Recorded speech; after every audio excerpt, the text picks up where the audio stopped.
بسم اللہ الرحمن الرحیم۔ شروع اللہ کے نام سے جو بڑا مہربان نہایت رحم کرنے والا ہے۔ اس ویڈیو میں آپ جانیں گے قریش کے سرداروں نے رسول اکرم صلی اللہ علیہ وآلہ وسلم کو جھٹلانے کے لیے کس طرح سازشیں کی اور کیسے وہ ایک کے بعد ایک سوالات کر کے آپ صلی اللہ علیہ وآلہ وسلم کو پریشان کرنے کی کوشش کرتے رہے، لیکن ہر بار اللہ تعالیٰ نے اپنے محبوب نبی صلی اللہ علیہ وآلہ وسلم کو سچائی کے روشن کلام کے ذریعے فتح عطا فرمائی۔ یہ کہانی ہے حق اور باطل کے درمیان ایک عظیم مقابلے کی۔ قریش کے سرداروں نے جب یہ دیکھا کہ دن بدن اسلام کی روشنی پھیلتی جا رہی ہے اور محمد صلی اللہ علیہ وآلہ وسلم کا پیغام مکہ کی گلیوں سے نکل کر دور دور تک جا پہنچا ہے، تو ایک دن وہ سب جمع ہوئے ولید بن مغیرہ کے گھر۔ ولید ان میں سب سے زیادہ عمر رسیدہ، سنجیدہ اور دانا تھا۔ انہوں نے کہا، اے ولید، حج کا موسم قریب ہے، عرب کے گوشے گوشے سے لوگ یہاں آئیں گے اور سب کے دلوں میں ایک ہی سوال ہوگا، محمد صلی اللہ علیہ وآلہ وسلم کون ہے؟ تمہارا یہ صاحب آخر کس بات کی دعوت دے رہا ہے؟ ہمیں اب کوئی ایک بات طے کر لینی چاہیے تاکہ جو بھی پوچھے ہم سب ایک جیسا جواب دیں، کہیں ایسا نہ ہو کہ ہم خود ایک دوسرے کو جھٹلانے لگیں۔ سب نے کہا، تم ہی کچھ فیصلہ کرو، ہم تمہاری بات پر چلیں گے۔ ولید نے سکون سے کہا، تم لوگ کہو، میں سنتا ہوں، پھر اپنی رائے دوں گا۔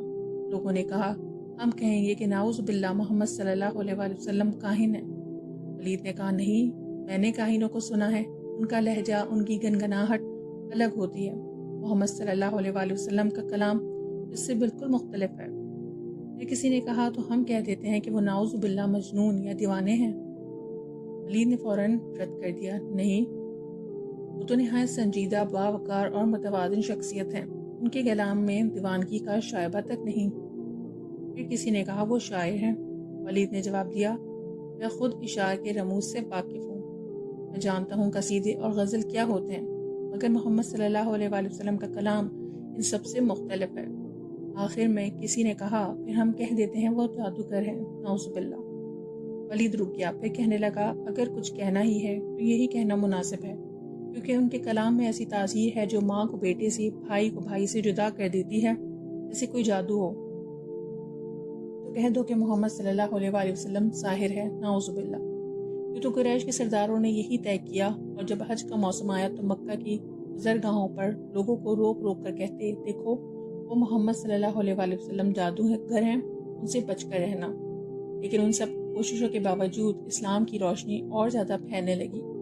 پھر قریش نے ولید کے مشورے سے عقبہ بن ربیہ کو چنا، ایک شاطر، باتوں کا ماہر اور کہانت و شاعری میں ماہر۔ اسے محمد صلی اللہ علیہ وآلہ وسلم کے پاس بھیجا تاکہ ان سے کھل کر بات کرے۔ عقبہ نے عرض کیا، اے محمد صلی اللہ علیہ وآلہ وسلم، آپ کی حسب و نسب میں کوئی شک نہیں، مگر آپ نے قوم میں تفرقہ ڈال دیا ہے، ہمارے معبودوں کو برا کہا، ہمارے آباء و اجداد کو نادان ٹھہرایا۔ آئیے میں کچھ کہتا ہوں۔ نبی کریم صلی اللہ علیہ وآلہ وسلم نے فرمایا، کہو ابو الولید، میں سنتا ہوں۔ عقبہ بولا، اگر آپ دولت چاہتے ہیں تو ہم آپ کو اتنا مال دیں گے، سب سے امیر بن جائیں گے۔ اگر تمہیں نکاح درکار ہے تو جس عورت سے چاہو ہم نکاح کروا دیں گے۔ اگر عزت اور سرداری چاہتے ہو تو تمہیں اپنا سردار مان لیں گے، اور اگر تمہیں کوئی بیماری ہے تو ہم طبیب بلاتے ہیں۔ رسول اکرم صلی اللہ علیہ وآلہ وسلم نے سکون سے سنا، پھر فرمایا، ابو الولید، تم کہہ چکے، اب سنو، نہ مجھے تمہاری دولت درکار ہے، نہ عورتیں، نہ بادشاہی، نہ عزت، میں تو اللہ کا رسول ہوں۔ اس نے مجھے تمہارے پاس بھیجا ہے تاکہ تمہیں اس کے عذاب سے ڈراؤں، اس کی رحمت کی خوشخبری دوں۔ میں نے تم تک اللہ کا پیغام پہنچا دیا، اگر تم قبول کر لو تو تمہاری دنیا اور آخرت سنور جائے گی، اور اگر انکار کرو گے تو میں صبر کروں گا، یہاں تک کہ اللہ ہمارے درمیان فیصلہ فرما دے۔ پھر آپ صلی اللہ علیہ وآلہ وسلم نے سورہ فصلت کی آیات تلاوت فرمانا شروع کی۔ عقبہ سنتا رہا، جھک کر دونوں ہاتھ زمین پر ٹیکے، دل پر لرزہ طاری ہوا، اور جب سورہ کے آخر پر پہنچے تو عقبہ کانپ اٹھا اور کہا، خدا کے لیے بس کیجیے، مجھے ڈر ہے کہ کہیں ابھی مجھ پر کوئی عذاب نازل نہ ہو جائے۔ پھر آپ صلی اللہ علیہ وآلہ وسلم نے سجدہ تلاوت کیا اور عقبہ کو جانے کی اجازت دے دی۔ عقبہ اٹھا، لیکن وہ عقبہ اب وہ نہ رہا جو آیا تھا، دل میں کچھ اور ہی اتر چکا تھا۔ جب وہ قریش کے پاس واپس آیا تو چہرے پر بدلاؤ واضح تھا۔ ابو جہل نے کہا، لگتا ہے عقبہ صابی یعنی بے دین ہو گیا۔ عقبہ بولا، خدا کی قسم، میں نے آج محمد صلی اللہ علیہ وآلہ وسلم سے جو کچھ سنا وہ نہ شعر ہے، نہ سحر، نہ کہانت، وہ تو ایک انوکھا کلام ہے۔ قریش نے کہا، تو کیا تم بھی ان پر ایمان لے آئے ہو؟ عقبہ نے کہا میری رائے تو یہی ہے کہ انہیں ان کے حال پر چھوڑ دو، اگر وہ کامیاب ہو گئے تو تم بھی سرخرو ہوگے کیونکہ وہ تم ہی میں سے ہیں۔ پھر قریش نے ایک اور چال چلی، انہوں نے کہا اے محمد صلی اللہ علیہ وآلہ وسلم، اگر تم ہمارے ساتھ صلح چاہتے ہو تو ایک سال ہمارے معبودوں کی عبادت کرو اور ایک سال ہم تمہارے رب کی عبادت کریں گے۔ اس بات پر سورہ کافرون نازل ہوئی۔ پھر قریش نے آپ سے کہا اگر یہ بھی منظور نہیں تو اپنے رب سے دعا مانگو کہ مکہ کے ارد گرد کے پہاڑ ہٹا دیں، شہر میں نہریں جاری کر دیں اور ہمارے آباء و اجداد کو زندہ کر دیں تاکہ وہ خود تمہاری تصدیق کریں۔ آپ صلی اللہ علیہ وآلہ وسلم نے فرمایا میں اس لیے نہیں بھیجا گیا، میرا کام پیغام پہنچانا ہے، باقی اللہ کا فیصلہ ہے۔ انہوں نے کہا تو کم از کم اپنے لیے دعا کرو کہ تمہارے پاس خزانے ہوں، فرشتے ساتھ ہوں، سونے کے محلات ہوں تاکہ تمہاری بزرگی ثابت ہو۔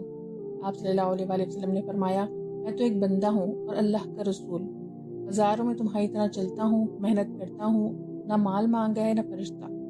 آخر میں وہ بولے اچھا اپنے رب سے کہو ہم پر عذاب نازل کریں۔ استغفر اللہ۔ آپ صلی اللہ علیہ وآلہ وسلم نے جواب دیا یہ اللہ کا اختیار ہے، چاہے تو نازل کرے چاہے مہلت دے۔ پھر عبداللہ بن ابی امیہ کھڑا ہو گیا اور ہنکار کر کہنے لگا اگر تم آسمان پر سیڑھی لگا کر چڑھ جاؤ اور وہاں سے کتاب لے آؤ، فرشتے گواہی دیں، تب بھی میں تمہاری تصدیق نہیں کروں گا۔ آپ صلی اللہ علیہ وآلہ وسلم مایوس ہو کر واپس تشریف لے آئے۔ قریش کو جب اپنی باتوں پر کچھ شک ہوا تو انہوں نے نضر بن حارث اور عقبہ بن ابی معیط کو مدینہ بھیجا کہ وہاں کے یہودی علماء سے محمد صلی اللہ علیہ وآلہ وسلم کے بارے میں سوال کریں۔ یہود نے کہا آپ صلی اللہ علیہ وآلہ وسلم سے 3 سوالات کرو، اصحاب کہف کا واقعہ، ذوالقرنین کی کہانی اور روح کی حقیقت۔ اگر وہ ان 2 کا جواب دیں اور تیسرے پر خاموش رہیں تو سمجھنا وہ نبی ہیں۔ یہ لوگ مکہ واپس آئے، آپ صلی اللہ علیہ وآلہ وسلم کے سامنے سوالات رکھے۔ آپ نے فرمایا کل جواب دوں گا، اگر انشاءاللہ کہنا بھول گئے۔ 15 دن گزر گئے، وہی نہ آئی۔ آپ صلی اللہ علیہ وآلہ وسلم کافی پریشان ہوئے۔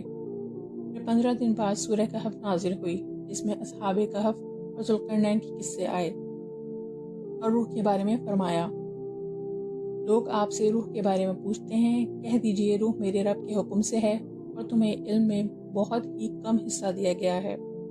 ساتھ ہی آیت نازل ہوئی یعنی کسی بات پر یوں نہ کہو کہ میں کل یہ کر دوں گا، بلکہ ساتھ انشاءاللہ کہا کرو۔ ابن عباس رضی اللہ تعالیٰ عنہ فرمایا کرتے تھے کہ اگر کوئی انشاءاللہ کہنا بھول جائے اور بعد میں یاد آئے، جب بھی یاد آئے اسی وقت کہتے تاکہ بھول کی تلافی ہو جائے۔ یہ تھے وہ سوالات جو مشرکین مکہ نے آپ صلی اللہ علیہ وآلہ وسلم کو پریشان کرنے کے لیے تیار کیے رکھے تھے، لیکن آخر فتح حق کی ہوئی۔ اگر ویڈیو پسند آئی ہو تو چینل کو سبسکرائب ضرور کریں اور ویڈیو کو اپنے دوستوں کے ساتھ ضرور شیئر کیجیے۔ السلام علیکم۔